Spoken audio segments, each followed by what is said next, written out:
What's up, Philly? This is R&B singer Mashich, and you're checking out HipHopSince1987.com. Shout my HipHopSince1987 niggas. HipHopSince1987.com.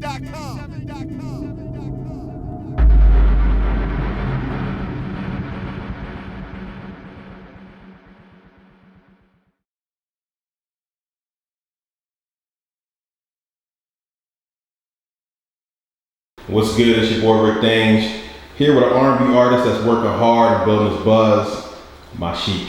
What's good, bro? What's up? Hey man, I'm chilling, man. Pleasure to have you on the camera. This is your first time on my camera, but for the people that don't know you, tell them how you got your name and tell them where you're from. I'm originally from Macon, South Carolina. I moved up here a couple years ago, like 8. Mashich is actually my middle name, so yeah. Okay, that's cool. That's cool. What was your life like growing up in North Carolina? What brought you to Philly? South Carolina, but it was cool. Like, I guess I'm kind of like, it was a culture shock when I moved up to Philly because it was like everything was so city. It was a little different back home, but like it's more to do in the city. So. Okay. What's the biggest differences between South Carolina and Philly in your opinion? The culture. It's like people speak to people down south and shit. It's like when you see people there speak to you. When you look at people in Philly and you just walking, like you don't speak to nobody, you just keep it pushing. It's like you don't really say nothing to nobody. Right. Now, what influenced you to start doing music?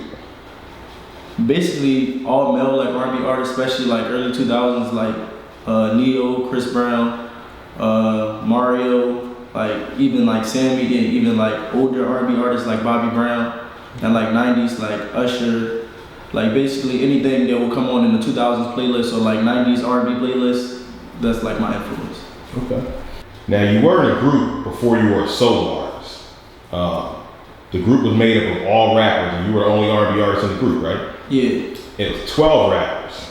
How was it being in a group with 12 rappers and you being the only R&B artist? It was actually lit, cause it was like when I first moved up here, all my dads and my uncles, that's who the group was comprised of, all my dad and all my uncles and my cousins, TBC, and they like basically put me in the studio. Like I always sung, but then my dad was like, you need to get in the studio, so they put me in the studio, and that they influenced my sound too. Like, cause I actually started rapping a little bit before I started singing, but it was like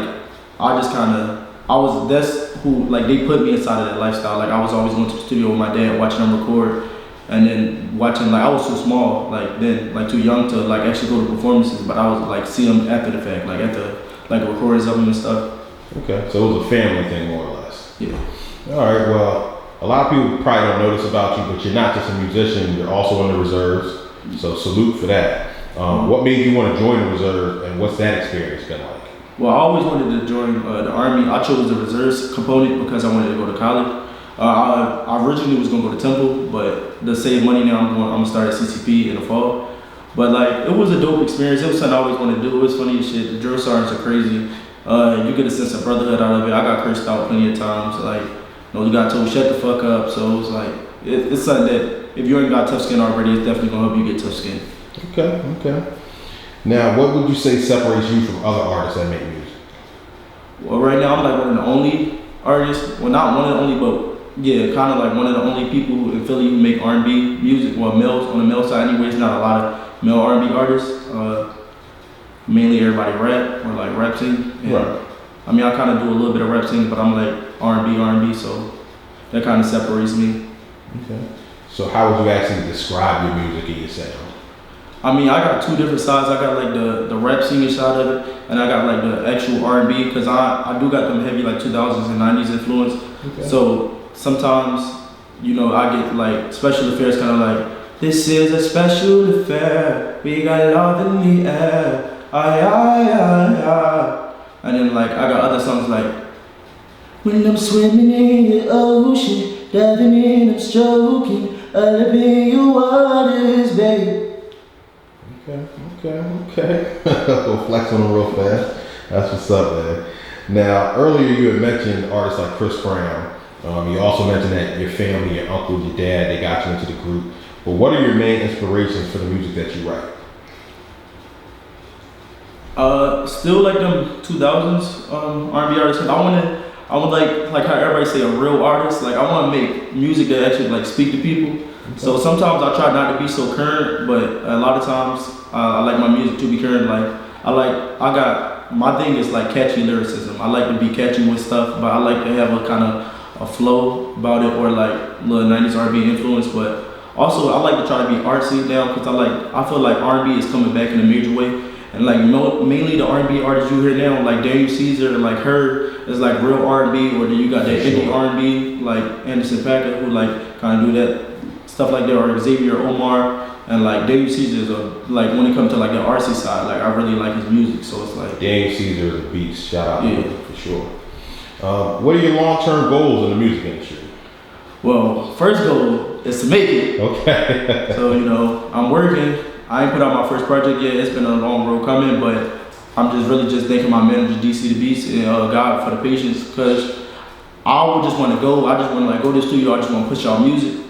And because I've been doing this for a minute, like even since I wrote my first song at 13, but like I'm actually building up the credibility and like the actual, like my music actually becoming better. Like when I first started off, the vocals was kind of iffy. They were there, but it was iffy. Right. And then I'm building up the lyricism with that, and then like the flow and everything else. So it's like I'll be wanting to push out music like that, but I'm only getting better. And DC always like remind me of that we need to do stuff the right way. So there's like paperwork, registering your music, ASCAP, making sure you can actually be in a position if you get your song on the radio to get paid for it. Sure. Like, and not just being on SoundCloud, being on all streaming platforms, Apple Music, Tidal, everything included. So that's where we at with it right now. Just like making sure I'm on that more credible side. Because if it was up to me, I'd probably have like 5 projects out by now. Just like dump the shit out. I hear that. Shout out to DC, man. He's a good guy. Now, you mentioned you got to get on first. Are you trying to stay independent and get a buzz, or are you trying to sign a deal with a record label?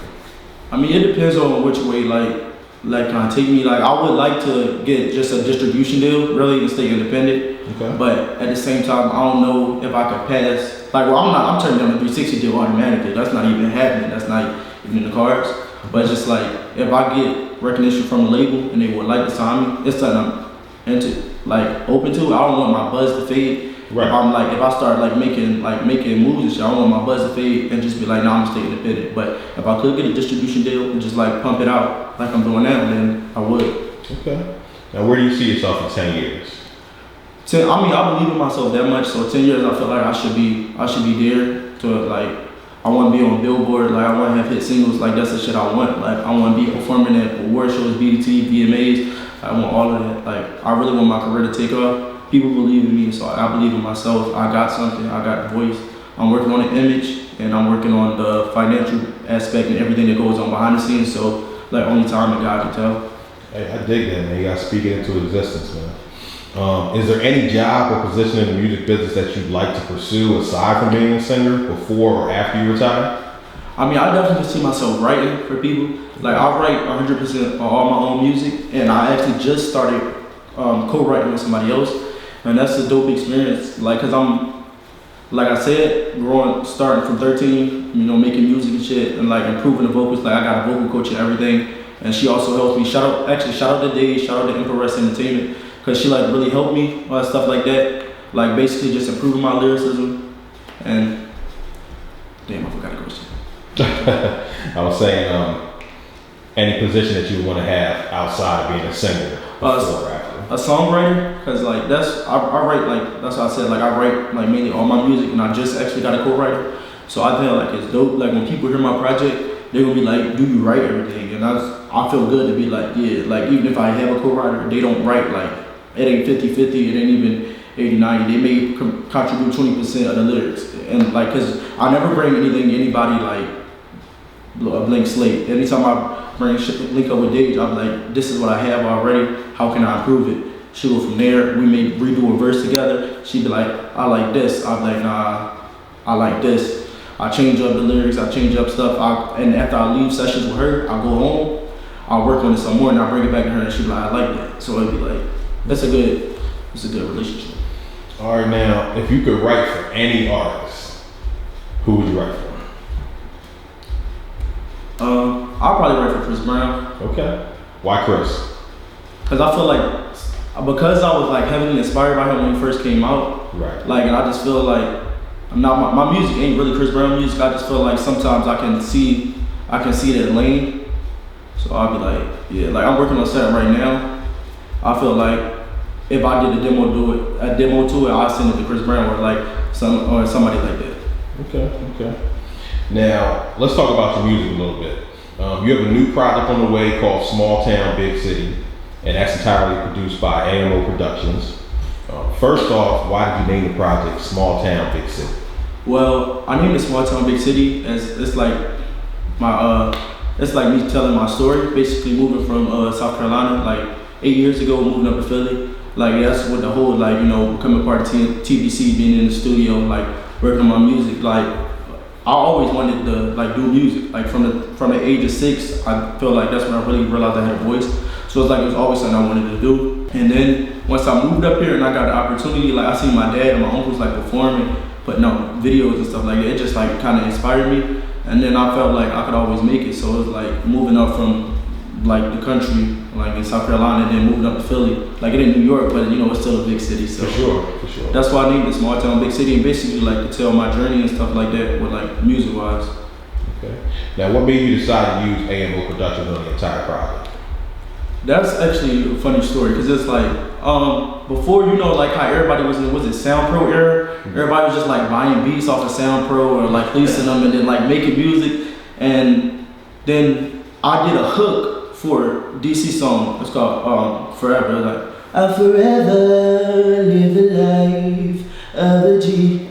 They can't take that out of me. I forever live the life of a G. Passed on from my family. I forever live the life of a G. It's just what's inside of me. I forever live the life of a G. It's forever TBC.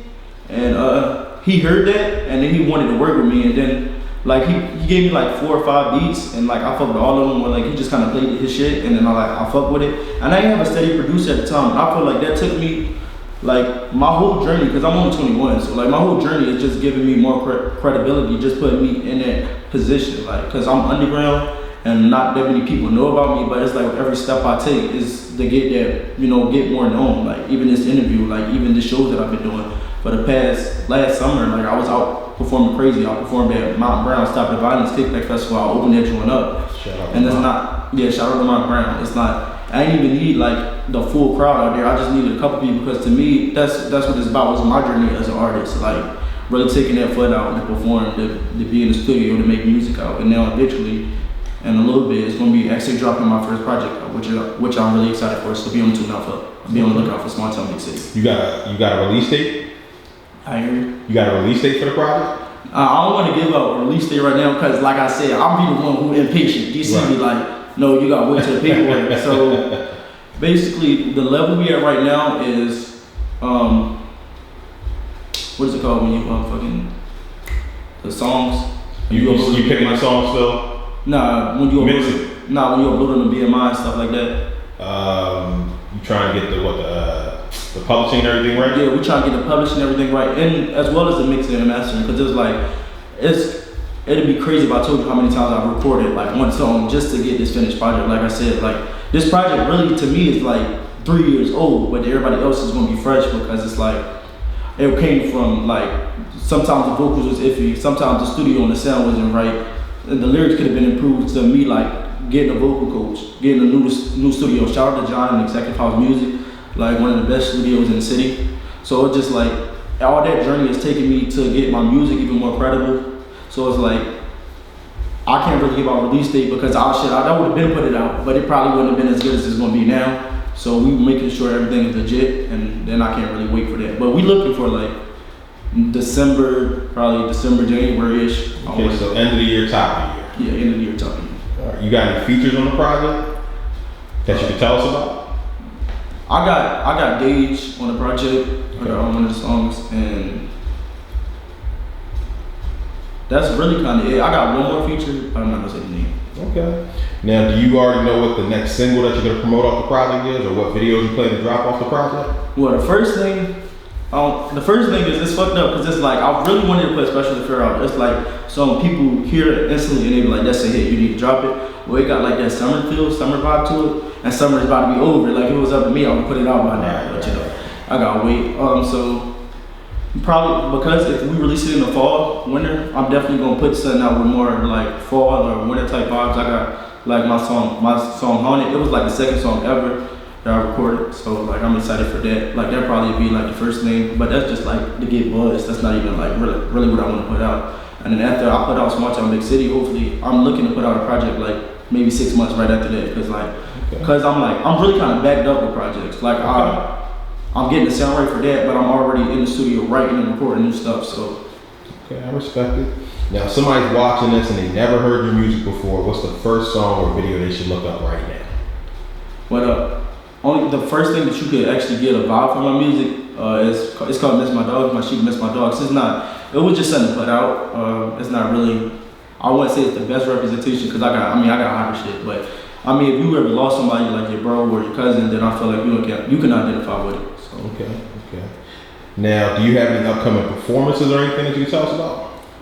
Right now, I'm actually winding down performing. Okay. Since I got back, I was performing heavy last summer. Like I was at Voltage like almost every other 2 weeks. Okay. So I'm winding down. Like I just enlisted to help Almost Famous. Shout out to Almost Famous to like get better. He performed R&B music too. To just get better at performing. Like I really want to be that artist who's way more credible than what I am. I want to be that singer who stand out in a city full of rappers because it's essentially what I am. Right. And I want to make sure I stand out. Like my stage presence is okay. Like I ain't scared to jump off the fucking stage and do a couple moves. But you always tell me like you perform like you're a rapper. You're not a rapper. You're a singer. So I'm trying to get better at the whole performing and really nail the R&B lane so I can stand out. Okay.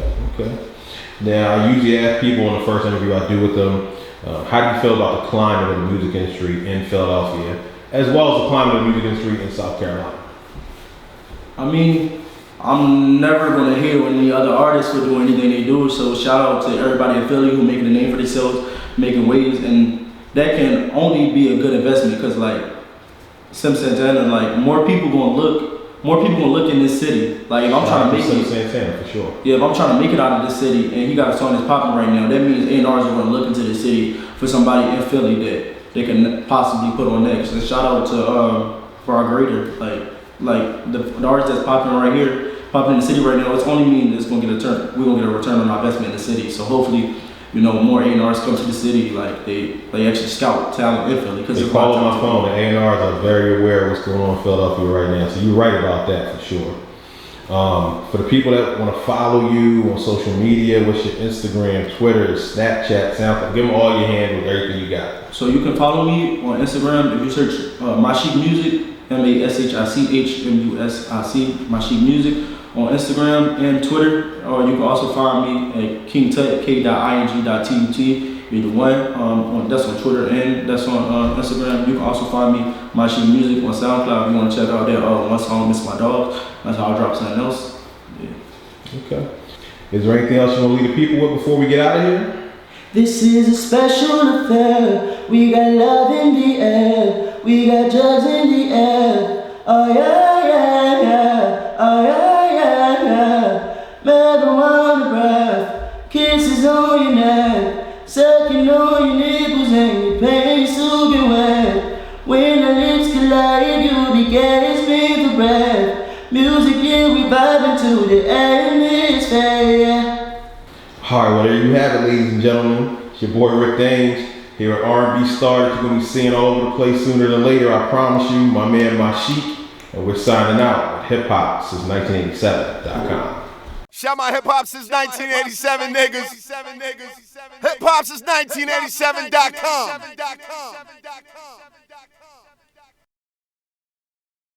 Now, for the people that's been waiting for this project, what's going to separate this album from other projects you might have put out in the past, mixtapes or little EPs and stuff?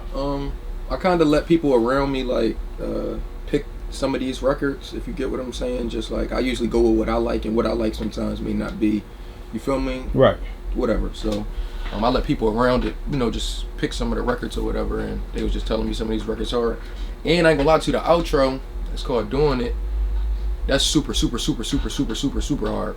So, and I ain't even want to put that on there, but I'm like, damn, I got to. So I decided to put that on there, and I feel like it's just a good body of work, for real, to be all the way real. I just feel like it just showed a different side of me. Like I opened up a little bit more. You feel me?